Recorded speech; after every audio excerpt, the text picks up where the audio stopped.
ప్రియమైన సహోదరి సహోదరులను యేసుక్రీస్తు ప్రభునామములో రూత్ ప్రేయర్ ఫెలోషిప్లోకి ఆహ్వానిస్తున్నాము.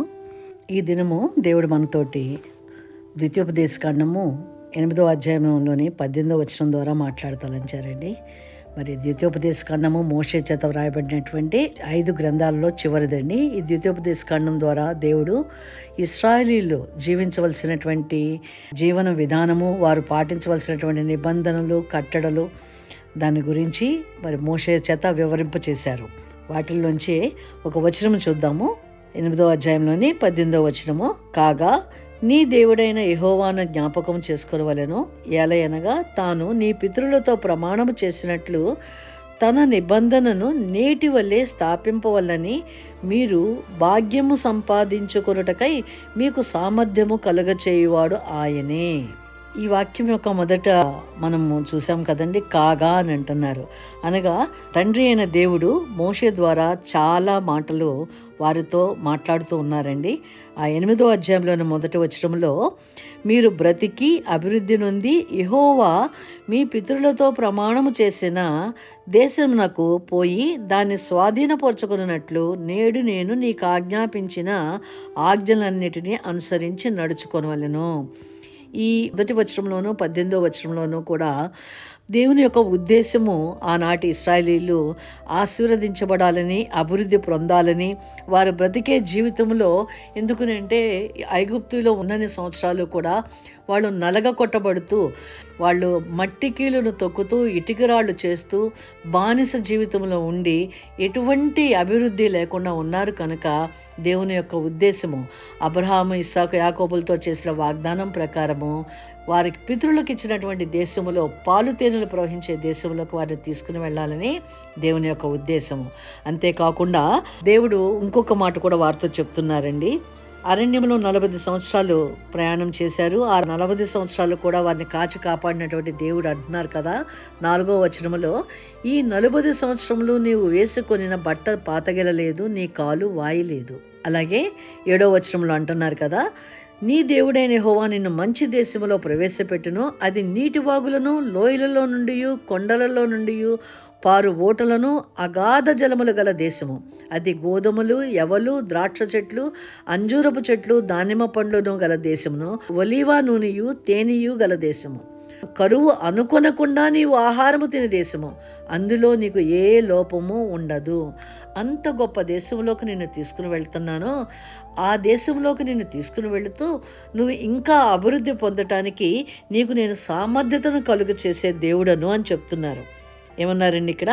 కాగా నీ దేవుడైన యెహోవాను జ్ఞాపకము చేసుకొనవలెను, ఎలయనగా తాను నీ పితరులతో ప్రమాణము చేసినట్లు తన నిబంధనను నేటి వల్లే స్థాపింపవలనని. 40 సంవత్సరాల తర్వాత వారు అరణ్యములో సంచరించిన వారికి ఎటువంటి లోటు లేకుండా ఆయన వారి చొక్కా పాతగెలలేదట, చెప్పులు అరిగిపోలేదు, కాలు వాయకుండా, అనగా వాళ్ళకి ఎటువంటి అనారోగ్యము కానీ, వారికి ఆహారపు కొరత కానీ లేకుండా దేవదూతలు తినే ఆ మన్నాతో నేను మిమ్మల్ని పోషించాను.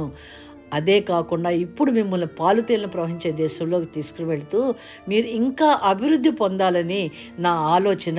ఆ అభివృద్ధి పొందటానికి కూడా నేను మీకు సామర్థ్యతను కలుగ చేస్తాను అని దేవుడు ఇక్కడ వాగ్దానం చేస్తున్నారండి. మోషే ద్వారా ఎంత చక్కగా దేవుడు ఇశ్రాయేలీయులకు వాగ్దానం చేస్తున్నారండి. ఎందుకంటే వాళ్ళకి ఎటువంటి నైపుణ్యము లేదు. వాళ్ళు మట్టికీలు తొక్కుకుంటూ, ఇటుకరాళ్ళు చేస్తూ బానిసలాగా బతికినటువంటి వారు మరి 40 సంవత్సరాల అరణ్యంలో ఏ పని చేయలే, పంట పండించలేదు, ఏదీ చేయలేదు. దేవుడు దేవదూతలు తినే ఆహారంతో వారిని పోషించారు. కాబట్టి వాళ్ళకి ఎటువంటి సామర్థ్యత లేదు. అయినా నేను మీకు సామర్థ్యము కలుగు చేసే దేవుడుగా ఉన్నాను, కనుక నన్ను జ్ఞాపకము చేసుకోండి. అంటే మీ ప్రతి అవసరతలోనూ, ప్రతి ఆలోచనలోనూ నన్ను జ్ఞాపకం చేసుకోమని దేవుడు వారికి చెబుతున్నారండి. సృష్టికర్త అయిన దేవాది దేవుడు మీ ప్రతి అవసరతలో నేనున్నాను, మీరు నన్ను జ్ఞాపకం చేసుకోండి అని చెప్తున్నారు. ఆ దినాలలో 40 సంవత్సరాలు పోషించినా వారు ఎక్కడైనా వాళ్ళు కష్టపడతారేమో, పాలు తేనెలు ప్రవహించే దేశంలోకి తీసుకుని వెళ్తున్నాను, అక్కడ గోధుమలు, ఎవలు, ద్రాక్ష చెట్లు, అంజూరపు చెట్లు, దానిమ్మ పండ్లు ఉండే దేశము. అంతేకాదు కానీ అది ఒలీవ నూనెయు తేనెయు గల దేశము. మీకు కరువే లేదు, మీకు ఆహారము సమృద్ధిగా ఉంటుంది.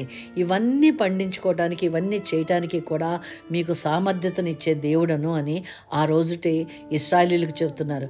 అదే వాగ్దానం ఈ దినాన మనకు కూడా అండి. మరి ఇక్కడ ఏమని ఉందండి? ఇక్కడ ఏలయనగా తాను నీ పితరులతో ప్రమాణము చేసినట్లు తన నిబంధనను నేటి వలె స్థాపింపవలనని. నేటి వలె ఈ రోజున మనతో కూడా స్థాపించాలని దేవుడు ఉద్దేశించి ఉన్నారు కనుకనే ఈ దినం మనతో మాట్లాడుతున్నారండి. మీరు భాగ్యము సంపాదించుకున్నట్టుకై మీకు సామర్థ్యము కలుగ చేయువాడు ఆయనే.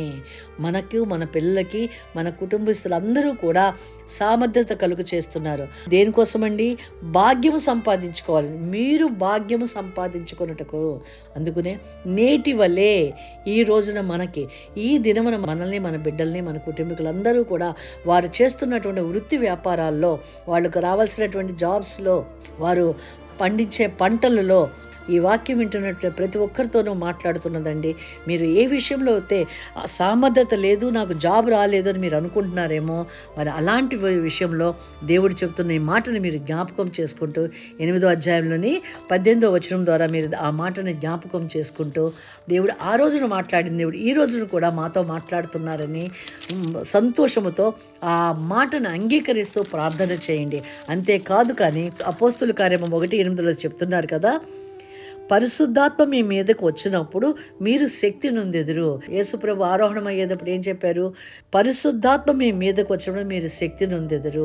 ఆ శక్తిని పొందటానికి మనం ఆయన ఆత్మతో నింపబడి, ఆ ఆదరణకర్త ఆ పరిశుద్ధాత్మతో మనం నింపబడినప్పుడు ఉచ్చరింపశక్యముగాని మూలుగులతో ఆయన మన కొరకు మనతో కలిసి ప్రార్థన చేసే దేవుడుగా ఉన్నారు కనుక ఆ పెంతెకోస్తు అనుభవంలోకి మనము యేసుప్రభుతో పాటు మనం ప్రయాణం చేస్తూ నూతన నిబంధనలో ఉన్నాం కనుక ఆనాడు ఇశ్రాయేలీయులకు చెప్పిన ఆ వాగ్దానము ఈ దినమున మనకి యేసుప్రభువు ద్వారా పరిశుద్ధాత్మ అనే వరమును మనం పొందుకొని ఉన్నామండి. ఆయన మనకు అన్నీ కూడా మరి సర్వసత్యములోకి, ఆ వాక్యం చూద్దామంటారా? యేసుప్రభు చెప్తున్నారండి యోహాను సువార్తలోని 16వ అధ్యాయము 13వ వచనంలో అంటున్నారు కదా, అయితే ఆయన అనగా సత్యస్వరూపు అయిన ఆత్మ వచ్చినప్పుడు మిమ్మును సర్వసత్యములోకి నడిపించెను. ఆయన తనంతటి తానే ఏమీ బోధింపక వేటిని వినునో వాటిని బోధించి సంభవింపబో సంగతులను మీకు తెలియచేయును. అదండి పరిశుద్ధాత్మ దేవుడు మనలో ఉండి మనల్ని ఏ విధంగా జీవించాలో మనకు తెలియపరిచే దేవుడుగా, ఆదరణకర్తగా మనలో ఉంటారు కనుక మనం ఎప్పుడైతే ఆ ఆత్మతో మనం అభిషేకించబడి మేడగది అనుభవంలోకి మనం వెళ్ళినప్పుడు 3వ యోహాను 2వ వచనంలో ఉన్నట్టుగా ఆత్మలో వర్ధిల్లినట్లుగా అన్ని విషయాలలో వర్ధిల్లగలమండి. ఏదైతే ద్వితోపదేశ కాండమో ఆనాడు ఇశ్రాయేలీయులకు చెప్పారు కానీ మనకు కాదు కదా అని అనుకోవటానికి లేదండి. ఆ వాగ్దానము ఈ దినమున నేటి వలే అని ఆ ద్వితోపదేశ కాండం 8వ అధ్యాయం 18వ వచనంలో చెప్పబడినట్టుగానే మనము ఆత్మలో వర్ధిల్లినప్పుడు, ఆత్మలో వర్ధిల్లినట్టుగా అన్ని విషయములలోనూ, అనగా మనకు సంబంధించిన ప్రతి ఏరియాలోనూ మనం వర్ధిల్లుతామని దేవుడు ఈ దినమున మనకు కూడా మరి యేసుప్రభు యొక్క వాగ్దానం ద్వారా మనం పొందుకుంటున్నామండి. పౌలు మహాశయుడు అందుకనే మనం ఎక్కడో అప్పటిది కదా అని మరి ఒక్కొక్కసారి మనం డౌట్ పడుతూ ఉంటాం. అది ఇశ్రాయేలీయులకు కదా, అది పాత నిబంధనలోది కదా అని. కాదండి, నూతన నిబంధనలో కూడా మనకు ఒక వాగ్దానం ఉంది. ఆత్మలో వర్ధిల్లినట్లుగా అన్ని విషయాలలో వర్ధిల్లుతామని. కనుక మనం ప్రార్థన చేసి మనం ముగించుకుందామండి. ఏదైతే ఆనాడు ఇశ్రాయేలీయులకు ఇవ్వబడి ఉందో 8వ అధ్యాయం 18వ వచనంలో మరి అదే మాట, ఏలయనగా తాను నీ పితరులతో ప్రమాణము చేసినట్లుగా తన నిబంధనను నేటి వలె స్థాపింపవలనని మీరు భాగ్యము సంపాదించుకున్నట్టుకై మీకు సామర్థ్యము కలుగ చేయువాడు ఆయనే. ఆయన కలుగు చేసే ఆ సామర్థ్యంతో మనము, మన కుటుంబీకులందరూ వారు చేస్తున్నటువంటి వృత్తి వ్యాపారాలలో మరి ప్రతి ఏరియాలోనూ కూడా వర్ధిల్లునట్లుగా సామర్థ్యం కలుగు చేసే దేవుడిని మనం కలిగి ఉన్నామండి. మరి కృతజ్ఞతతో దేవుని ప్రార్థనతో ముగించుకుందాం.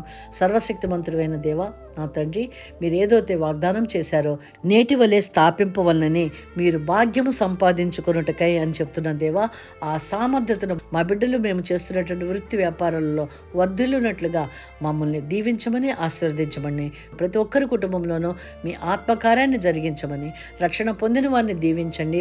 రక్షణ పొందిన వారికి రక్షణ కలుగు చేసి వారి పట్ల మీరు ఏ ప్రణాళిక కలిగి ఉన్నారో ఆ ప్రణాళికలోకి మమ్మల్ని అందరినీ కూడా నడిపించమని, మీ ఆత్మకార్యాన్ని ఒక్కొక్కరిలోనూ జరిగించమని యేసు నామములో ప్రార్థించి వేడుకొంచున్నాను తండ్రి. ఆమేన్. ఎవరికైనా ప్రార్థనా సహాయం అవసరమైనట్లయితే ఈ క్రింద ఉన్న నెంబర్కి ఫోన్ చేయవలసిందిగా కోరుకుంటున్నామండి.